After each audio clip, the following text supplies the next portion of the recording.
सोचो, अगर काल भेड़िया और वैम्पायर लड़ते नहीं एक हो जाते हैं। सोचो उस पल को जब चांद भी अपनी रोशनी वापस खींच ले और जब रात सिर्फ अंधेरा नहीं भूख बन जाए। उस मिलन से जो जन्म लेता है उसे पुराणों ने भी नाम देने से मना कर दिया है, क्योंकि वो उसका ना पूर्ण रूप था ना पूर्ण श्राप। वो था रक्त चंद्र भेड़िया। इसके दांत खून नहीं पीते, ये यादें पीते हैं।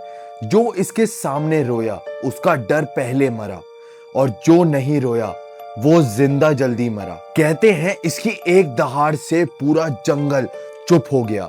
ना पंछी, ना कीड़े, ना हवा, सिर्फ धड़कन जो धीरे धीरे गलत रिदम में चलने लगती है। और अब ध्यान से सुनो, जब काल भेड़िया का गुस्सा और वैम्पायर की भूख एक हो जाती है ना, तो ये किसी को तुरंत नहीं मारता, ये पहले इंतजार करता है।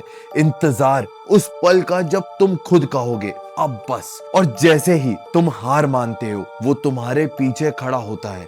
तुम्हें दिखाई नहीं देता, पर तुम्हारी सांस अचानक भारी होने लगती है, क्योंकि ये सिर्फ शरीर नहीं लेता, ये निर्णय लेता है। कहते हैं जब ये प्रकट होता है तो दो चीजें होती हैं, खून पहले ठंडा होता है और जमीर बाद में। इसीलिए इसे देव भी नहीं बुलाते और असुर भी नहीं, क्योंकि ये दोनों का अंत लिख सकता है।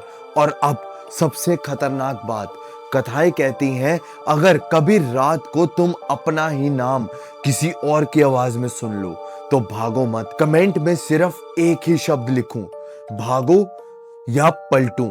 और याद रखना, जिस शब्द पर ज्यादा लोग लिखेंगे अगला शिकार वही बनेगा। और अगर तुमने ये यहीं तक सुना तो समझ लो रक्त चंद्र भेड़िया अब तुम्हारी कहानी भी सुन रहा है।